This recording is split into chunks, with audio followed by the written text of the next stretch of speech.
Hey everyone, my new glove, Freddy Nightmare on Elm Street Part 1 glove from Trick or Treat Studios has just arrived. That's this glove here.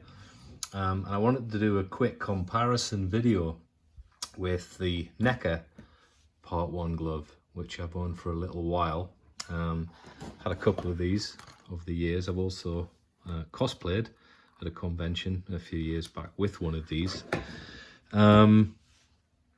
So the first and most obvious thing, I guess, is let's take a look at the aesthetics between the two. Now the Neca glove is a lot bigger. I know that was scaled to the larger hand when Neca brought this release out, and a lot of people did have problems, particularly with these fingers here.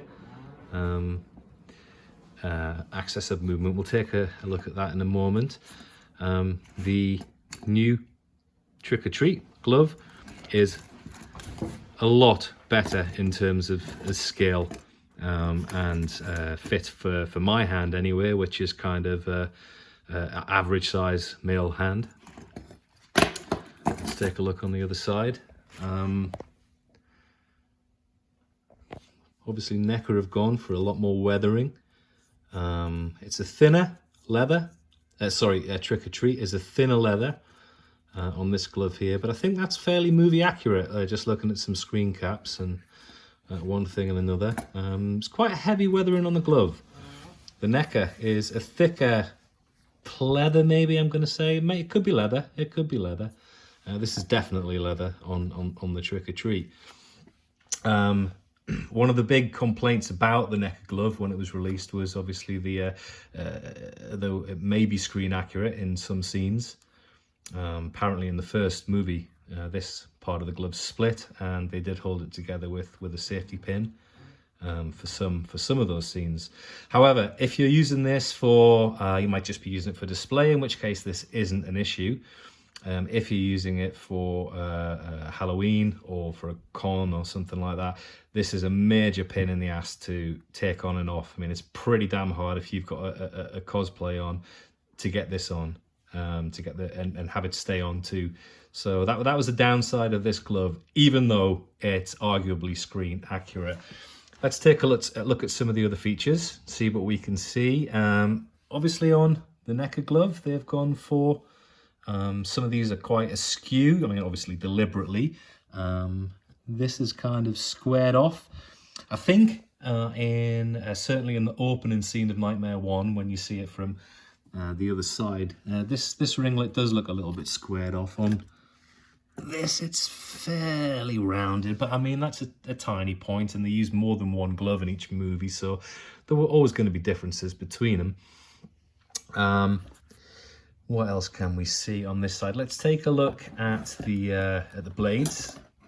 So on the Neca, here's the welding, and these are good convention gloves because these blades were fairly thin sheet metal. You can bend them quite easily out of whack and rebend them to straighten them all out, which when I first got this, I kind of had to do straight out the box. They were a little bit warped. On the Trick or Treat, these are, I think these may be steel, stainless, something like that, stainless steel. So they have a little bit of bend in them, but they do not bend out of shape easily. As you can see, the edges are actually very sharp on these. This bit isn't sharp. I mean, I guess you could sharpen it. I'm not sure why you'd want to do that, but this is very sharp. On the Neca, the points are, as you can see there, they're rounded off, so con-friendly. But does this look a lot cooler in terms of the blades? Yes, it definitely does. Let's take a look at the blade length and shape. The blades on the Trick or Treat look a lot more accurate to the tomato knives used in the original film. They don't have a bevel on top, but I mean that's such a minor nitpicky detail that only, you know, nobody's going to notice that unless you're a real real stickler for detail. Again, no bevel on these ones. These are a lot duller. These are a little fatter. As I say, they're a bit more bendy, a bit more flexible. Let's take a look at the welds on the fingertips. This is the Neca, of course. Solid job. And let's take a look at the Trick or Treat. Well, I have to say, in terms of weathering, you've got those reds in there, you've got the blacks, you've got the golds. The Trick or Treat wins hands down in terms of authenticity and weathering for the fingertips and the welds, the soldered pieces. It's just a far better glove in that sense. Let's take a look at the stalls and the knuckle joints. So obviously this is the Neca. Very heavy, very thick, very solid.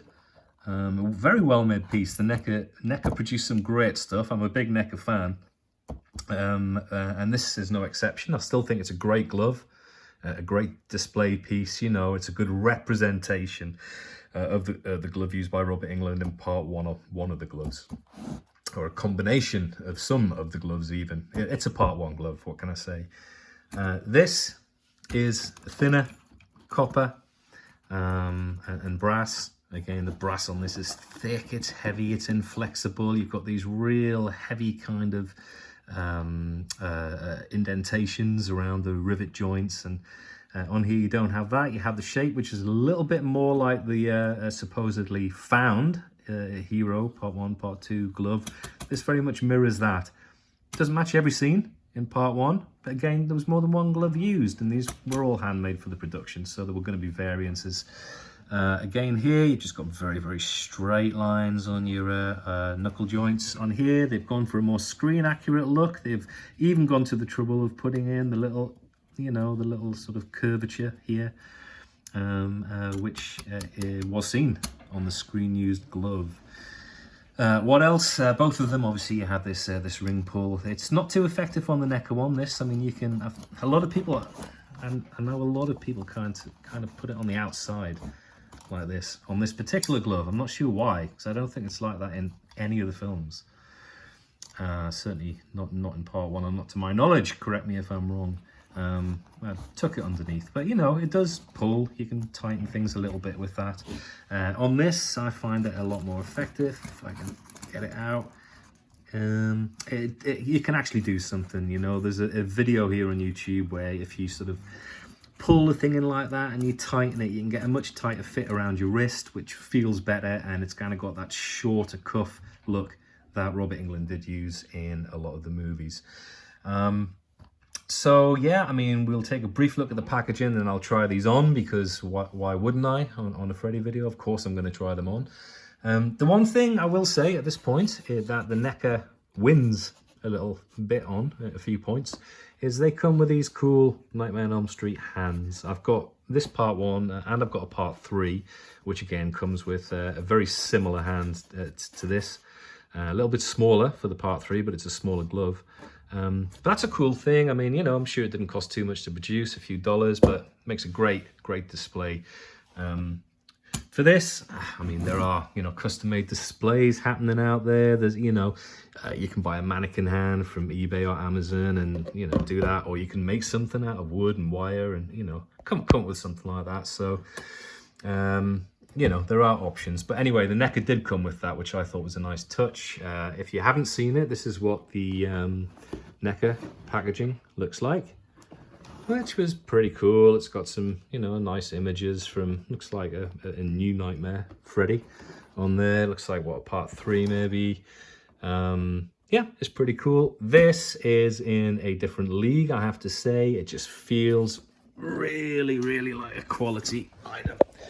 Let's take a look. It's kind of like, you know, that sort of modern packaging like you'd find in maybe an iPhone or something, where it just looks slick, it looks clean. You've got the Nightmare 1 artwork, which is kind of a faded kind of thing on the box. Looks great. And, you know, the slash marks running down there. This is embossed, by the way. So it's all, you know, thought and care has been put into this. And it's a magnetized display case. So if you're a keep in the box collector, or, you know, you can do that quite easily. It displays really nicely in here. You've got Freddy's sweater here, and it's hard to see in this light, but it's also behind there as well. It is Freddy's sweater. So I just think, you know, it's a quality bit of packaging. I guess also the thing to bear in mind here is that, you know, this glove, the 1984 Neca release, that runs, you know, in the region of maybe you can get it for 90, 100 pounds new. Whereas this is about $200.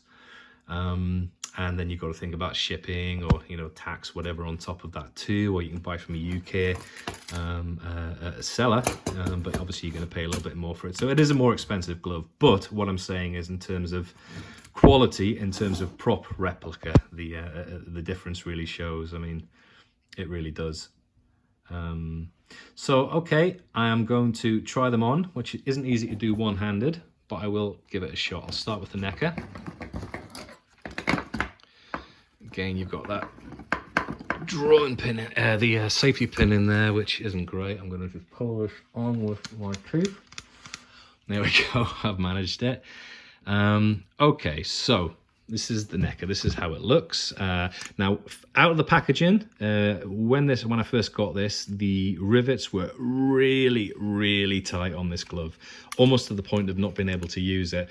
I loosened them up a bit. I put a little bit of oil in there, and I worked it, and I did get it to the point where it's working nicely. It looks great, but there's my point. In fact, the ringlet on this finger. I mean, I've got fairly average size hands, so unless you had huge hands, you're gonna really struggle with putting that on there. I mean, yeah, it's great for a display piece, but you know, again, look, you know, that's problematic.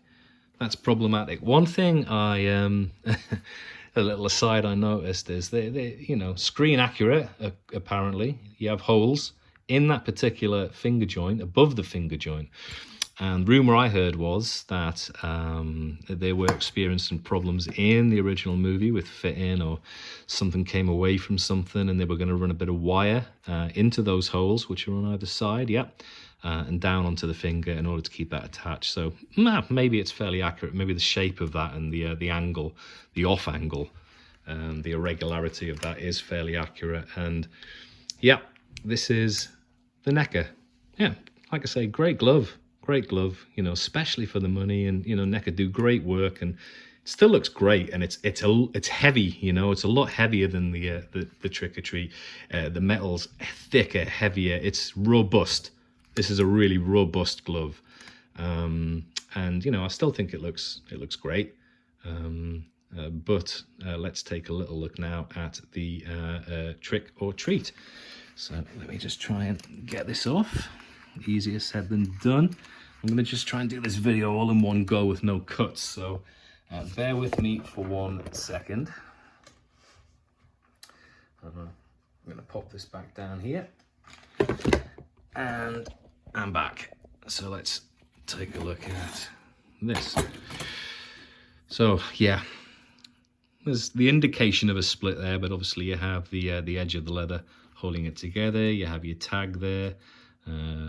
Mine's still got some weathering and paint on, straight from the factory like that. So I'm going to kind of tuck that in, or fold it down, or something like that, you know.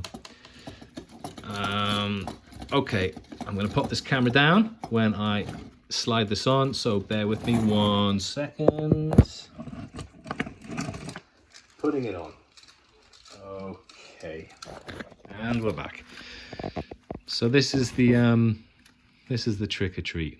I mean, I'm doing this one-handed, so really, some of these holes you'd pull the leather around and just, you know, do a little bit of futzing on it until you got it exactly how you wanted it. But you can see right off the bat, it's a lot more accurate than the Neca. And this is straight from the box. I literally received this about 10 minutes ago, so the movement is perfect. Every joint I can move independently on this. I've heard some people say, oh, they can't get the pinky to move, whatever. No way, man. Mine's absolutely fine. Maybe I just got lucky, but no problem whatsoever. It's very fluid movement. The whole glove's a lot lighter than the Neca.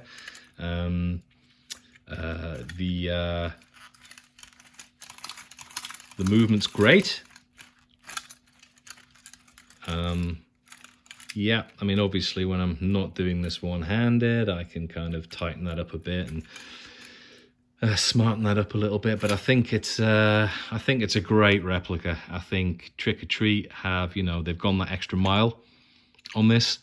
And obviously each one of these, although they're production made, a lot of it's sort of hand finished, so they're going to be slightly different. If you want to get one, you know, you could accurize it further. Could you accurize it further? Of course you could. Of course you could. You can go do whatever you want. But as a base, in terms of size, as I say, look, you know, every ringlet, no problem, nothing slipping out there. It's great. It's lighter, it's more comfortable. It looks more accurate to that kind of opening scene, iconic opening scene in Nightmare. Where Freddy's making his gloves. So all in all, I'm extremely happy with this piece. I still think the Neca is a great glove, a great display piece, you know, for the price point. It's great, but this is kind of another level. Unless you want to go to, you know, a custom glove maker, have something made specifically for you, and of course you can, you know, of course, the more you spend, you know, theoretically, the better you're going to receive, right? But for any Freddy fan, a fan like myself, lifelong fan, and you want something which is going to be, you know, pretty damn close to the movie version, and which is wearable, totally wearable. You know, it's got the movement, it's got the look, it's got the smell, that leather smell, and it's got the feel, it's got the sound. You know, the blades aren't going to bend. They're, you know, pretty sharp blades aren't going to bend. I think that you could really do a lot worse than this this Trick or Treat glove. Very happy with it. So yeah, hope you enjoyed the review, and whatever you do, don't fall asleep.